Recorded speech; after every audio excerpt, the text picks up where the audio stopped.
Depending on the intent, direction, and type, I think movement can make us grow and evolve. Movement can sometimes regress us and digress us from a path. And if we look at it slightly philosophically, sometimes, despite there being movement, we can even stagnate in a certain state. My guest today is somebody who encompasses forward positive movement in more ways than one, quite beautifully. And we are going to talk to her on various things, but chiefly on movement and her practice as a movement therapist. But there's lots to discuss before we get to that. I will leave it to her to explain the title of our session, which is Moving to Awareness.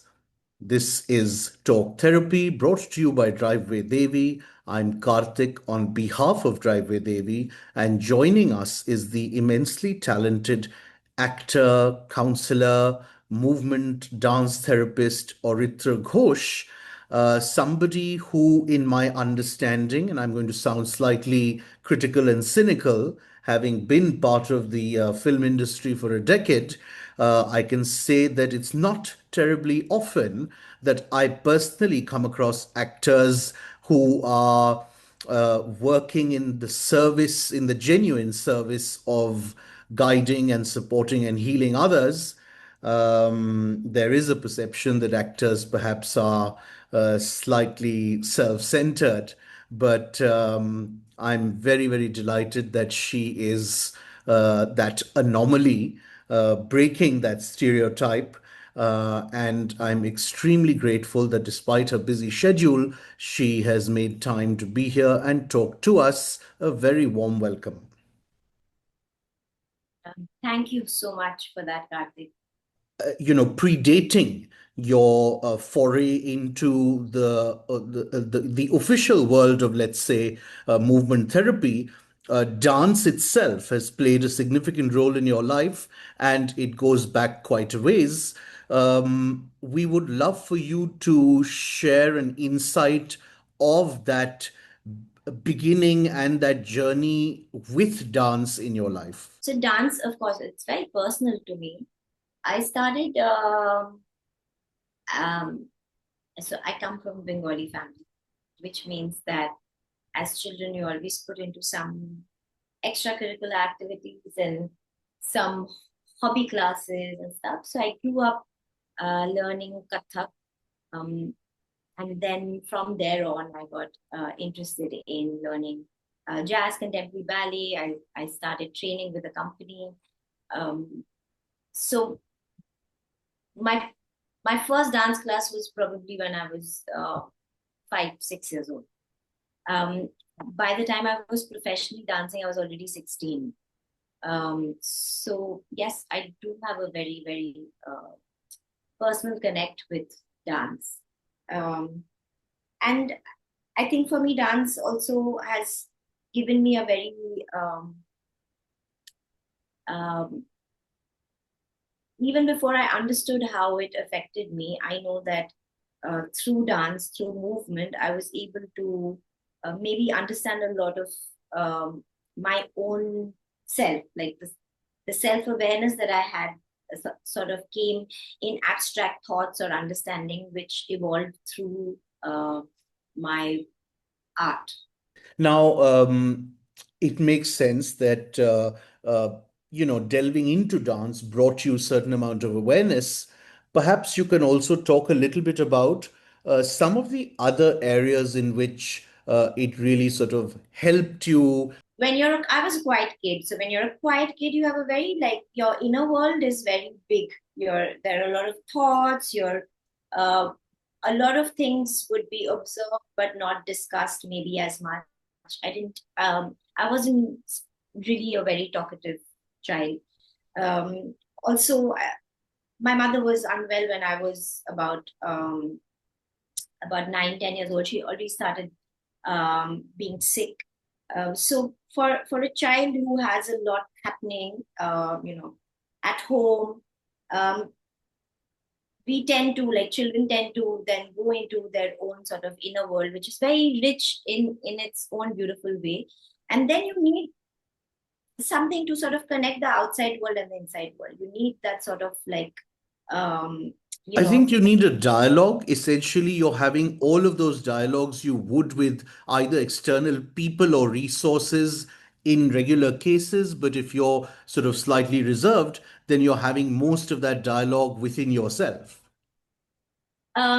yes, in a way, but you don't know what these dialogues are because you're a child. So you want to, you are constantly seeking something, but you probably don't know what you're seeking. So in a way, you're right. So what ends up happening is creativity and imagination that becomes the bridge between the outside and the inside world for a lot of children who are not able to express. They don't have that, um, knowingly or unknowingly, intentionally or unintentionally. In families, it does happen sometimes due to situations, due to illnesses, due to many reasons. Sure. Um, the child doesn't get enough spaces to explore or talk, or dialogue is not big. In any case, when I was growing up, I'm an 80s child.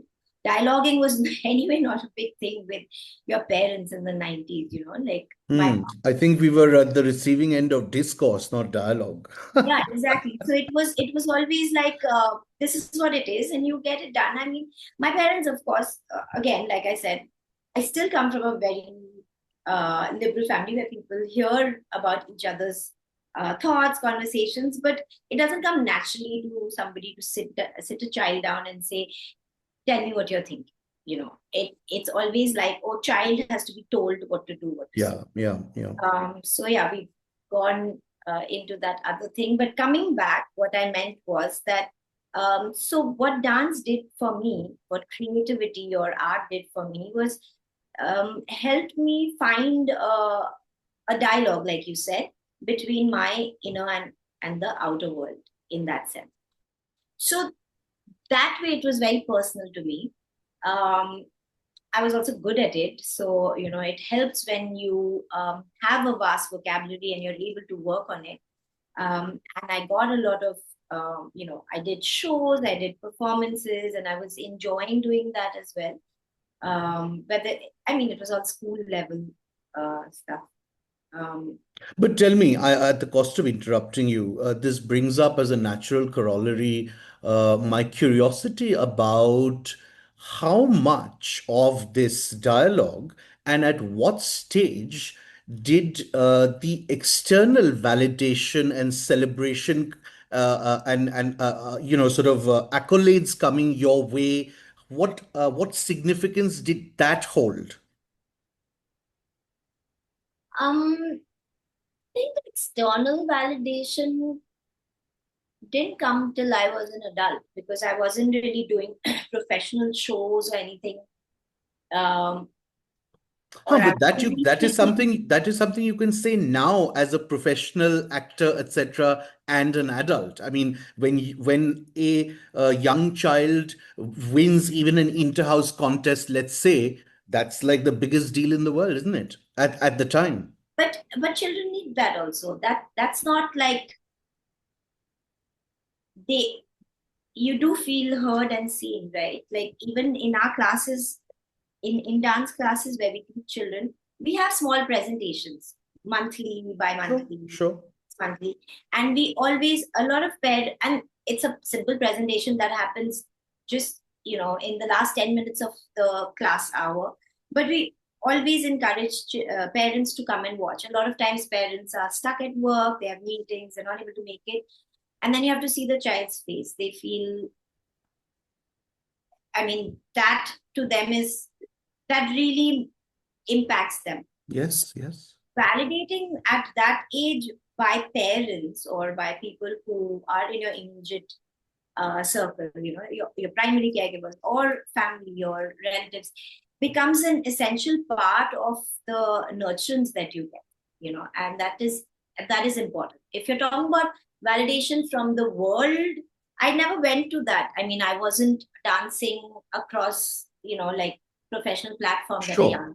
So that wasn't happening for me. You've mentioned children, so it becomes the perfect segue to talk a little bit about this because I know that you're constantly and routinely actively working with children, designing productions, etc. In your own company and your practice, there is a very clear focus on children. How and why has this focus on children come about? Um, I think it's probably comes from a personal space where when like I said, when I was growing up, there was a lot of um, emotional sort of struggle that I had seen my parents go through. I lost my mother when I was 12. I'd seen her, unwell from the time I was 9. So, um, and we'd moved to Delhi. The majority of our families was still in Calcutta and other parts of West Bengal. Um, so it's not like we had a huge support system. Our parents were also, young parents who had moved to a city with their dreams and their aspirations, and And lots to navigate themselves. not exactly first time parents. I mean, I have an older sister, but whatever. I mean, Yeah. everyone is figuring things out. Once you become an adult, you realize adults don't really know everything and have all the answers.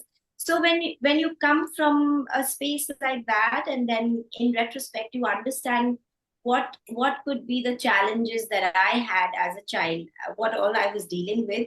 I think it became a very personal thing to me, because I do understand that, see, classical neglect is one thing, but a lot of times, even the most loving Oh, families, yes. we end up noticing that because of any reason, children get some amount of, sometimes as neglect, or sometimes as like people don't understand them, or yeah. So basically, it's a very personal journey for me.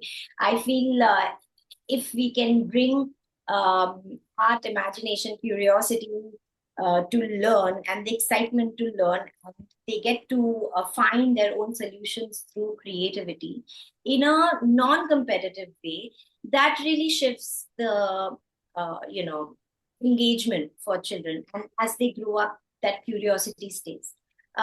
To sort of combine this with the question that you asked me earlier, um, when creativity comes into, or imagination comes into the picture, um, children also start looking for solutions Hmm. through creativity. So one beautiful thing that happens, when your creativity is promoted, when you get encouragement through parents that you're doing very well, or this is great, or whatever, you feel that you feel more confident, and you're able to take challenges better ahead, Hmm. Hmm. right? So yeah, so the right amount of validation is of course needed. There's a balance between the positive strokes, and the negative strokes. You have to. Absolutely. No, I completely hear you on that. Uh, I've been curious about something from the time we earlier spoke, and again, it's come up in context, it's not directly on topic. I know that you've studied a lot. You've done, various programs and courses and degrees. Uh, there is a school of thought that for something as, for lack of better description, human, emotional, feelings related, instinctive, artistic, one doesn't necessarily need to study. Why did you think you felt the need to study so deeply?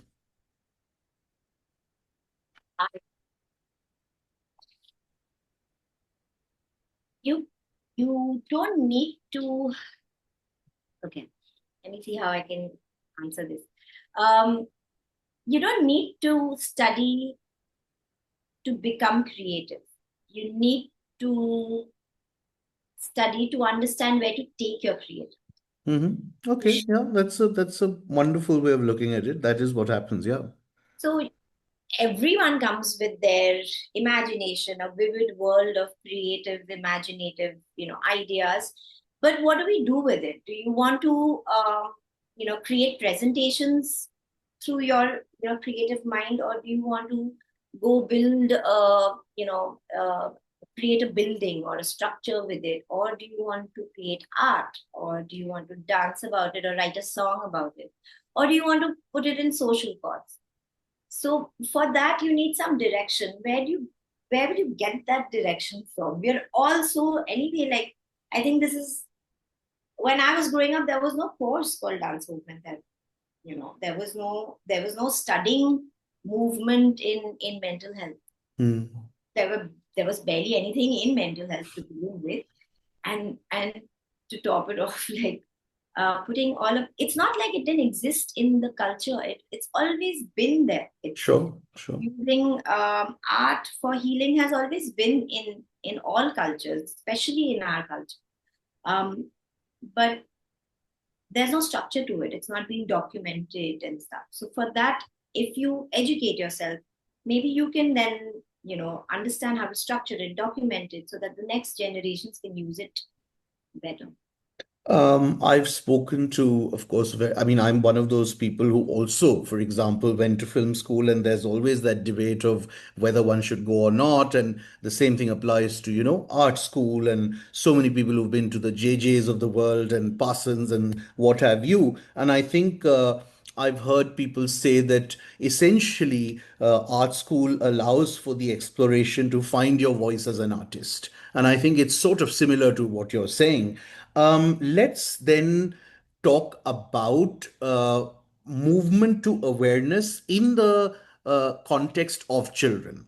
And I have a couple of questions here. One, of course, is that it always helps for better understanding if something is contextualized as opposed to just being like theoretical statements. So I would love it if you could give us an example or two of what I'm about to ask. And but before that, I want to ask you whether you find, because I do as an educator, that by and large, I know it's a generalization, children today are quite a bit more distressed than perhaps we used to be, and we had relatively footloose and fancy free childhoods. Now, because of very many pressures and numerous sources of those pressures, the pressure is more. What I find ironic is that everybody says, oh my God, this young generation is so aware, so aware. And actually, I find a huge deficit in awareness, in true awareness. What are your observations around this, and how do your therapeutic movement therapy interventions with these children enhance those areas? So to answer the first part, um, I think every generation will respond to the environment. So when we were growing up, we didn't have the struggle of excessive screen time. We barely had, there was no internet when I was, um, we got internet when I was a teenager, I think, right? Yeah, somewhere around that. So we didn't have the challenges of, short memory spans of interest, because we are scrolling through reels, or we have to Hmm. Hmm. We were screen. also not corrupted by instant gratification. Um, in a way, I guess, but I think it had a different shape at that time. Hmm. Hmm. Hmm. I feel like every generation will have its own challenges, uh, Sure. and you're navigating through uh, the difficulties of your environment, right? I mean, um, if if this is the new normal and you are not part of the new normal, then that will also be a struggle for the child. If a child is completely kept away from internet, and you'll have to sort of give them, they have to be part of this world, right? They have to grow and flourish in this very world. Yeah, So that will also have its negative effect. absolutely.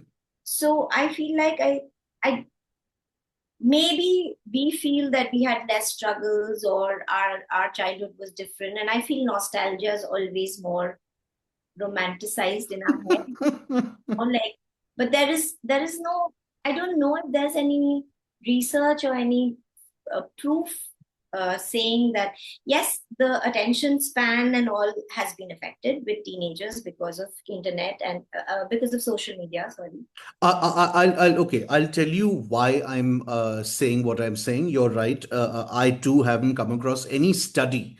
Having said that, I'm going purely by lived experience and what I'm observing currently. Very quick example, and we'll get back to topic. When I was at school, and despite it being and not being but largely perceived as a very elitist school where people were quite westernized, etc., um, I found it initially a little bit challenging on account of my own deficiencies, perhaps not so much what my contemporaries were thinking, to, for example, go to the common room in my boarding house and put on my Bhimsen Joshi tape because everybody around me was listening to Floyd and Def Leppard and what have you. And that would have seemed terribly uncool. Now, I was able to get over that fairly quickly and reasonably easily. And then once I inhabited who I truly was, I was quickly accorded the kind of respect and niche identity that I actually didn't think I would have, but I did.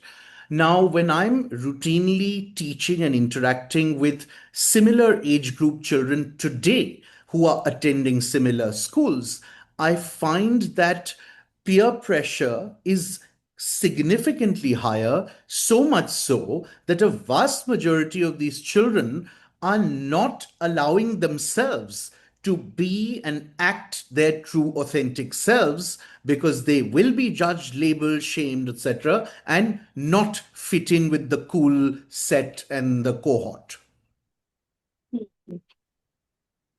um I think that happens at a time, like at in teenage life, Yeah, like your yeah, approval of your peers become very, very important.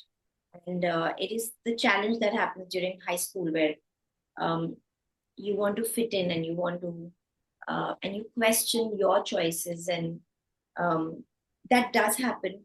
But like you also said that it happened with you as well.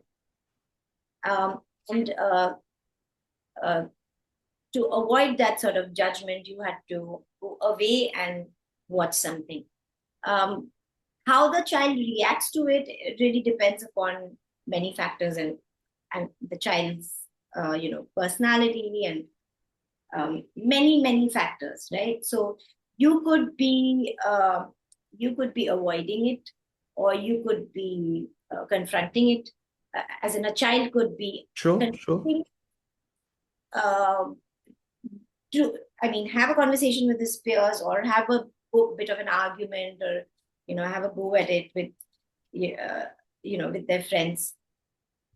But I feel like it's the same, right? As in we're still um, that age when you sort of start understanding and you want your own autonomy, and you start questioning, who am I, what are my likes and what are my dislikes. And then slightly older teenagers want to establish, like, now this is me, my Mm, mm, who mm. I am. And while they are establishing their autonomy, they will engage in all these multiple sort of body image issues, confidence issues. I think this is across the board. This happens. It's how we navigate through it, how they are counseled about it at home, in schools, in spaces where adults can help them. That becomes more important. And yes, maybe due to the onset of social media, there are more matters that they want to question.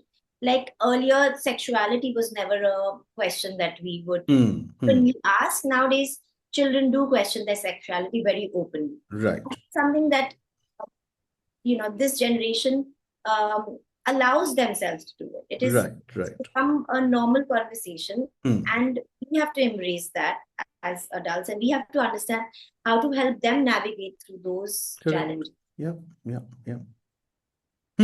Let's come to your the kind of work that you do then with children. Yeah. Let me I was remind you that I had asked you that in what ways do you see certain activities or an engagement that you will plan with a certain group of children uh, influencing them, enhancing their mental stress, mental state, alleviating some of the distress perhaps that they feel. right. So, a couple of different things that we do with children, different engagements. One is that we just have regular dance classes or theater classes that are running with cause and effect. There are different instructors who work with us. Um, and so those are classes where we teach dance, the technique of it, um, theater technique, and then we have some workshops, and maybe during the summer we'll have a small, musical presentation or something. Right. So we had Lion King. So we do that, which is the arts part of it. In the wellness part, we don't necessarily just have classes. We have Mm. sessions with kids where we do creative movement classes for very young children, um, even toddlers, and your 5-year-olds to 7-year-olds. We do creative movement and expressive art sessions where dance is the main sort of Sure. um, language that Mm, holds. mm, mm, But we also explore other forms of art, creativity, storytelling, slightly with older kids, maybe a little bit of writing, journaling. mm, mm, So a typical session will depend upon a lot of what we do is based on what is the ultimate goal of. mm. For instance, if I'm working with adolescent kids of a community with an NGO, then we first figure out with the stakeholders that what is it that you are looking for Sure, sure. through our sessions. And if they talk about, say, or the girls don't really understand what they want to do with their careers, or do they even want a career, what do they want to do with their lives ahead, they're all seeming a little like confused about it, then the sessions are designed keeping the goal in mind. And Naturally. then we will have different activities, different engagements, and of course a sharing circle or dialogue is of course a very integral part of it. So we create the activities for them to have some connect with their thoughts, and then we open it up for sharing, discussion, of course full agency to them as much as they'd like to share or ask or talk, and that's how a session will flow. And then, of course, I would imagine in that same vein, if you were to be, for example, working with, let's say, a particular group of, I don't know, HIV positives or, people who've been abused, then obviously you sort of factor all that in very, very consciously into what you're designing. Um, like I'd requested, if you can share perhaps through an example of a tangible change that you've observed. Obviously, not perhaps after one session, but after sustained engagement with any group that you've been working with. um, Yes. So groups that we work with in schools, there, of course, the challenge is different. But when we work with communities, when I work with NGOs, uh, one of the biggest change you see is that they're able to navigate through personal struggles better. And the moment they feel that this is a space where they can talk or share, um, our involvement doesn't change their circumstances, but Sure. lets them talk more. So there are cases where we see that um, there are children who've had um, some kind of financial struggle at home, single parent. or a joint family, a grandfather earning, only member is the grandparent, mother supporting two children, but is not earning. Um, there were challenges in the home because of which that child was not able to, um, you know, talk, communicate, and over the few months that I had seen this person, this child, they they became more quiet. Mm-hmm. So one of the things that we did over say 6 to 8 months, and say 2 sessions per month. So Mm-hmm. we talk about 16 sessions. Over those 16 sessions, we didn't uh, we didn't push her to talk or open up, but we created, within the activities, we created this kind of environment where she felt comfortable. Hmm. One day she came and she finally came up to me Hmm. Hmm. about it, and she said, "I want to, and I'm ready to talk about this." Hmm. Hmm. And that itself is a change. Now, will her circumstances change? I don't know. Well, yeah, but that's a separate issue. What we are sort of trying to investigate is precisely the example you shared. And actually, if we were to try and put it in blocks at all, so would you say, for example, that in some cases or in a lot of cases, what happens, they become more open? Would it be fair to say that along with a certain awareness, certain resilience is built up? Does their emotional vocabulary, maturity, and understanding and intelligence increase? Yeah. It, Again, it's all very personal. Some children, they don't feel like they want to talk or they don't Hmm. want to share. They're good with not sharing, and Hmm. that's also okay. The idea is for them to understand that they have agency over their life eventually. Of course, Hmm. they also need a lot of um, support and guidance, and they have to mirror, in the sense that they need some kind of mirroring. But as they grow older, they'll be able to take these challenges head on, or not, or choose not to take up Hmm. Hmm. completely, quit when it's time to quit. Basically, whatever works for them, Correct. Correct. the choice lies with them. Hmm. Sometimes resilience is not the best answer, Of like you course. don't. No, no. I take that. I take that point. Very quickly, just so that the audience watching knows, are you doing this only in a city or certain cities? Can you or your company be engaged by anybody across the country?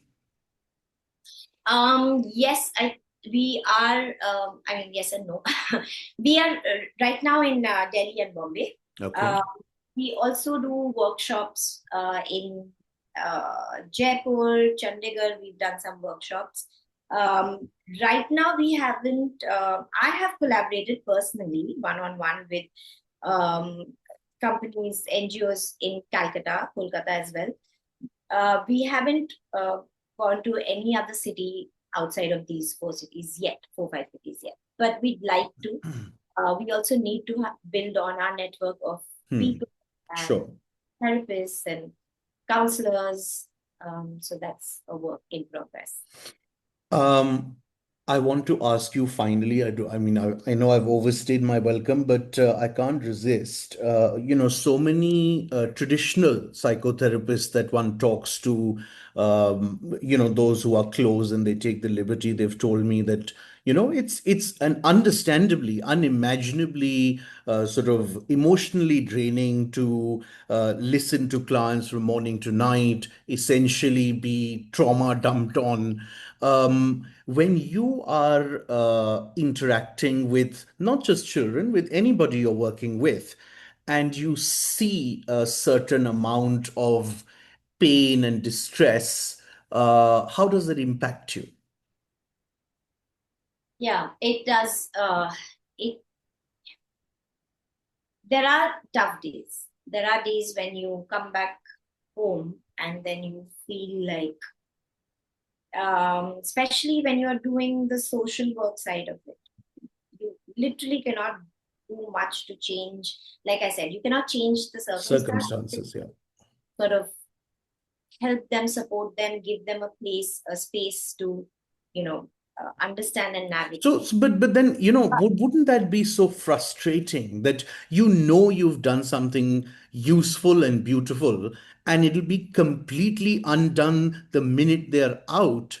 Do you sort of find your own peace and solace in the fact that at least you were able to temporarily, and in that one location for that finite amount of time, bring them some relief? Is that what sort of makes you at the end of the day reconcile and feel better?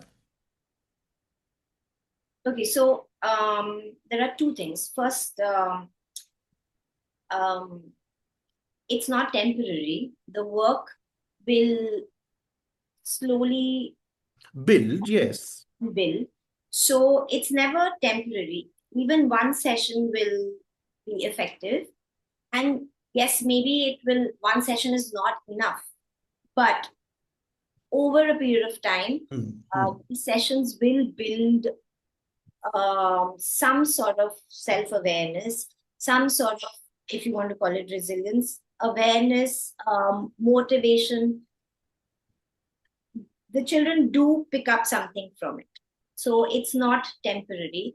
Um, and, and also, you'd spoken about education. This is why most people who work as facilitators, therapists, counselors, anyone in the mental health space, all practitioners, we all have we have supervisors, we have our Sure. own group of I have a set of counselors and therapists that I sit with once a month in one engagement, and then there's one more circle that I meet again once a month. We have our own therapist that we go to. We have a supervisor who has years of experience. That supervisor will have probably another supervisor. So there is a structure through which we are able to when it becomes something that this transference, counter transference comes in. We're we have to objectively see it, Yeah. and we need an outside eye to then give us a reality check. Yeah. Yeah. When it comes to feeling bad, good about it, it's natural. Yeah, it means you're human. You're getting affected. I mean, you don't need to be a therapist or a mental health practitioner to feel bad. You're Of course. scrolling through all the stuff that's happening in the world today. Your heart goes out to all the children who are like suffering everywhere right now. Absolutely. So For uh, sure. yeah. No, yeah, I mean, one is sort of aware of these systems and constructs that exist. This is precisely the response I've got from pretty much whoever I've spoken with. I literally meant that in your specific case, and your response is the same, which I'm relieved and delighted to hear. Um, Yeah, I think one of the things that you learn in the social work part is that you have to keep reminding yourself and see things objectively. Otherwise, you will not be able to work. You're going to, uh, you know, you have to come back. You have to detach in the sense you have to see things. If there is a problem, you have to find the best solution for the problem or an issue, and you have to find. You'll come back and you'll try and create the next session in a way that it helps that child or those children, and that's the best you can do. And even if you do that much, that's fine. That But is it also not true that at some level you do have to, or you'd be wise to, a little bit compartmentalize and build boundaries, so you are not uh, straddled permanently with the trauma of what you've witnessed. yes, yeah, fully agree. Because when we very quickly to share, when we had started Drive with Devi and we started doing this bridge service that we continue to do, which we're extremely proud and passionate about, which is that people who are feeling distressed contact us, and we get them in touch with an ethical, well educated mental health resource. And that's something we do pro bono, particularly the cases that used to happen in Jaipur. And because I'm very invested in youth and students, middle, high school kids, college kids, in a lot of cases where it happened to be unfortunately relatively young individual in my own city, I had absolutely no boundaries. I was running all odd hours of the night, myself physically with that person to hospital, this, that, and the other, and it was completely destroying me. So I found that I did it eventually, but it took some doing. There's a certain amount of boundaries. Yeah, you also you I mean, one needs to ask is if this is going to be uh, your career. So we don't just have the social work side of it. We also work with like private schools and Sure. schools with a lot of funds as well. But if this is what I want to do and I want to do it for the next 40 years, I cannot have a burnout and then not do anything after 10 years, Yeah. right? Yeah. So pacing yourself is also good for you and your clients in the long run. Most definitely. I mean, it's just a question of logically, intellectually, one is aware of all this, it makes perfect sense. But then in the heat of the moment, whether you can at that time rationally look at it and navigate it is what it boils down for me at least, which mercifully I've learned how to do a little bit now. Yeah, and over the years, there's one thing that I like really sort of understood is that one needs to know. I need to know what are my resources and what I'm good at, but I also need to know what are the limitations that I have, Most certainly.